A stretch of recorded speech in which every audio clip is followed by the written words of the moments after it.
Bonjour tout le monde, Bonjour moi-même, et bienvenue dans ce nouvel opus du journal des news. Je suis Nathalie Dattila. et je suis Didier Bisgouille.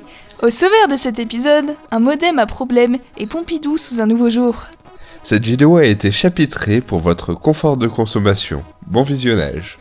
En essayant de plaire à tout le monde, vous décevrez et trahirez tout le monde. C'est assez simple, assez prévisible, et parmi les partis centristes, le modem en a payé les pots cassés cette semaine. Attends, on a des potes au modem? T'es sûr qu'on peut faire ça à Tristan? J'ai rien contre Tristan ou les militants de ce parti en particulier, je pense juste que dans un journal éminemment politique, il est assez important de parler des manœuvres des uns et des autres. En plus de ça, Yel sont centristes. Yel sont pas dans ces anciens clivages biaisés par les idéologies. Ah. Ouais, ok. Il y a du niveau à te rattraper donc. Et qu'est-ce que tu veux dire? Eh bien, il va falloir revenir aux bases, à l'origine de ces clivages. C'est finalement une assez bonne idée pour ce qui est encore le début de ce journal, pour ce deuxième épisode. Ça va être ultra chiant. Personne n'écoutera tout ça. Et certes un peu redondant pour certains, notamment les plus confirmés, mais comme en biologie, on commence par un fonctionnement normal avant de regarder le difficile. Et on va rendre tout ça fun en s'inspirant de ceux qui nous ont précédés, notamment Usul et Nathalie? Tout va bien?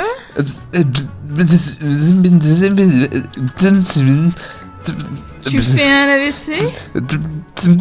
Bon, l'autre de la chaîne Esprit Critique là. Ah oui! Non, c'est bon, ils ont compris, je pense. Oui. Ce dernier, à partir de ses recherches, théorise ces clivages sur une échelle de temps.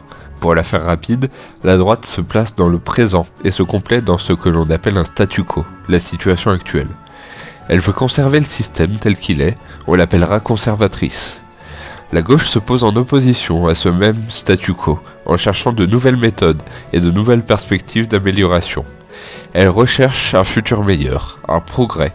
C'est la raison pour laquelle on la nommera progressiste.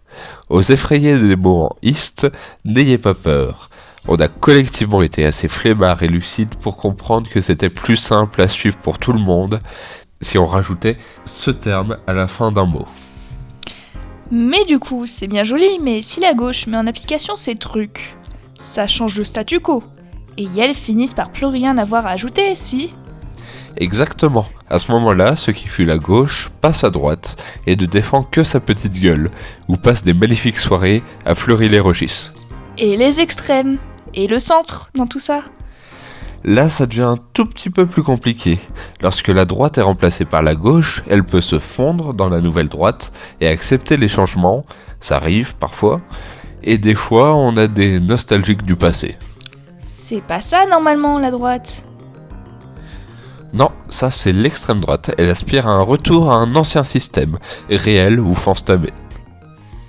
On retrouvera ici les royalistes, fans du roi, à en perdre la tête, les fachos et les nazis obsédés par leurs idées de la virilité antique, les bonapartistes fanzous du premier général de la double peine, et tant d'autres, des gens tout à fait raisonnables qui règlent les problèmes à coups d'armes variées dans la paix, du pain dans la gueule et des ratonnades.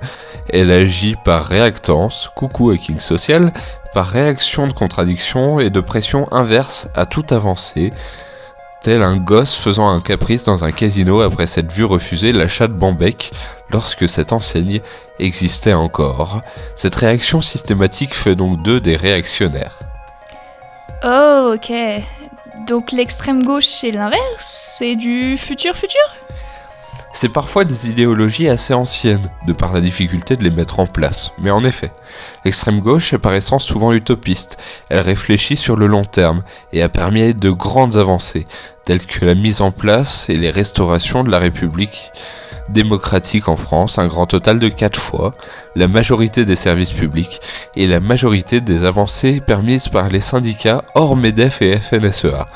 À l'origine anarchiste car issu de l'anarcho-syndicalisme, À ceci s'ajoute une approche révolutionnaire et parfois très conflictuelle, tentant de renverser un système entier ou changer radicalement certaines de ses facettes de façon souvent violente pour contrer les violences institutionnelles et répressives, quitte à compromettre leur intégrité physique face à une société qui les aurait de toute façon tués. Ces mouvances comprennent, à mes yeux, une sorte d'honneur dans cette détermination, cet espoir insondable et cette détresse surmontée, mais en toute honnêteté, je suis incapable d'en faire autant, donc respect camarade. Tu as un peu dévié du sujet, Nathalie. Ah oui, désolé. On parlait de quoi déjà ? Eh bien, il reste juste le centre. Il se place où sur ta timeline politique ? Oui, Quoi ? fort. Non mais sérieusement, où se situe le centre ? Je pense que vous pouvez la placer maintenant. Mais non, justement. Le centre est au centre des clivages, donc entre la droite et la gauche. Mais la droite est le statu quo. Et la gauche, le progrès de ce dernier. Y a pas de milieu, ta timeline est claquée. Non, le centre n'existe juste pas. Quoi ? Mais c'est pas possible. Il y a des partis de centre, il y a le LRM, le Modem et Horizon. Tu vas pas me dire qu'ils existent pas quand même. Rien ne marche mieux que de regarder leurs mesures majoritaires. Hein ? Ont-ils fait progresser les droits des travailleurs, diminuer les inégalités, améliorer l'état des services publics ? Non, pas vraiment. Ils ont même fait pas mal le contraire. Donc, Elles sont de droite. à minima, oui. Et du coup c'est mal. Pas forcément. Mais tu es de gauche, donc pourquoi tu dis pas forcément à l'opposition ? Je peux me moquer, n'être pas d'accord du tout, trouver certaines mesures atroces, mais je ne suis pas en droit de décider ce qui est bien ou pas, ce que chacun pense. Je peux dénoncer ce que je pense dangereux, mais il en est de même pour tout un chacun, tant que vous ne faites pas de mal à personne, peu importe la source du mal.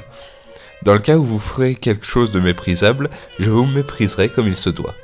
Tu es pas tolérant avec tout le monde. Je suis pas tolérant de l'intolérance. C'est les bases du paradoxe de la tolérance, mais on en parlera peut-être un autre jour. On peut finalement caractériser les mouvances par les principes.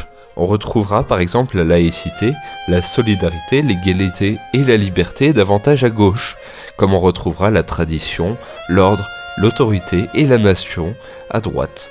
C'est des idées qui ont également été évoquées par Usul et Ostpolitik dans certains épisodes d'OLG, dont l'épisode gauche-droite, où ils ont fait le fameux jeu des boîtes.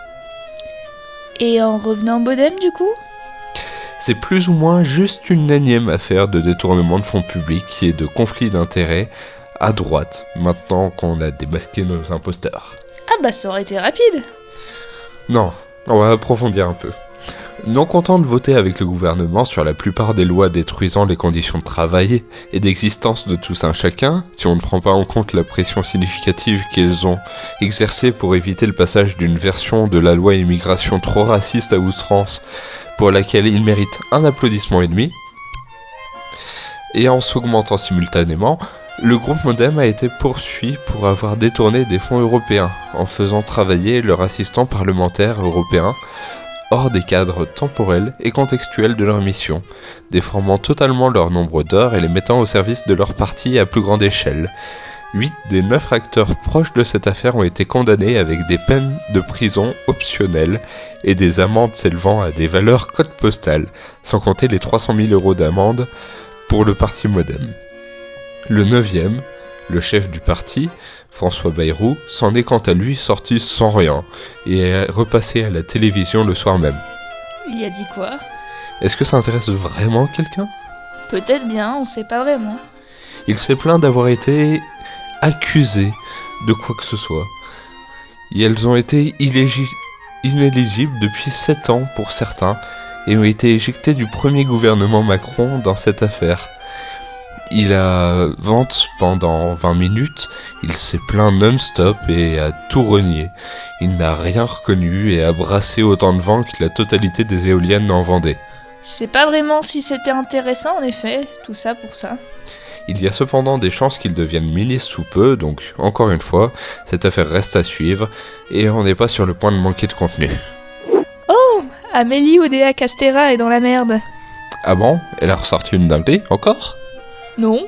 Enfin, oui. Mais c'est pas le sujet. Elle risque de sauter du gouvernement. Ah bon? Bah on a notre sujet de la semaine prochaine alors. Nous poursuivons ce programme avec une nouvelle assez surprenante. Ah non, pas la démission de notre cher ministre de l'Éducation. Ça aurait été improbable. Je vais vous parler culture. Une chose que beaucoup de personnes apprécient. Celle de notre France, bien à nous. Un musée que la majorité des gens ici-bas ont déjà entendu ne serait-ce qu'une seule fois. Et c'est celui du Centre Pompidou. Un monument historique de la culture artistique française, bâti en l'honneur d'un président. Un bâtiment moderne et source de nombreux conflits esthétiques. Moderne bof, mais plus moderne que leur inspiration, parce que leur inspiration est morte. Littéralement. Bref, ce musée de renommée européenne va malheureusement fermer pour rénovation. Un peu de neuf dans ce que nous connaissons déjà. Les travaux débuteront en 2026. Mais alors, où va-t-on mettre les 150 000 œuvres qui y sont entreposées? Dans un paradis fiscal? Avec Michel Blanquer à Ibiza? Est-ce que Patrick Balkany est un monument historique de Levallois-Perret? Je ne pense pas, personnellement, en tant que Nicolas Sarkozy, je pense que Patrick Balkany est un symbole de la République. Un symbole pour tous les habitants de Levallois-Perret. Et pour François Fillon, son petit-fils, qui essaye autant qu'il le peut de rattraper ses plus grandes œuvres, même s'il faut l'avouer que c'était des œuvres de génie. Trêve de rêverie. Elles seront redistribuées à plusieurs autres musées à travers la France et l'Europe. Une chance de visiter vos musées régionaux. Une chance potentielle de croiser François Hollande, qui s'est encore perdu en Loire. Rayon fruits et légumes. Mais n'allons pas trop vite. Le musée à l'heure actuelle est encore ouvert pour le moment, y compris pour les JO de cet été. Mais il fermera progressivement son accès à partir d'octobre 2024. Ceci étant dit, les travaux devront se finaliser en 2030. Enfin, ça va dépendre si Anne Hidalgo sera toujours présente. Eh bien finalement, vous avez été mieux informés que sur une des chaînes de Bolloré. Bah oui, finalement. Et surtout, rappelez-vous, Que si vous ne vous occupez pas de la politique, la politique s'occupera de vous. à À la semaine prochaine. Et au fait, du coup, ça t'intéresse d'essayer le jeu des boîtes? Si tu veux. Vas-y, on va tenter. Anne Hidalgo. Elle est de droite parce que la droite... François Hollande. alors, lui, c'est un sujet compliqué, mais je dirais la droite. Les saucisses. Ah non, il n'y a pas de débat là-dessus.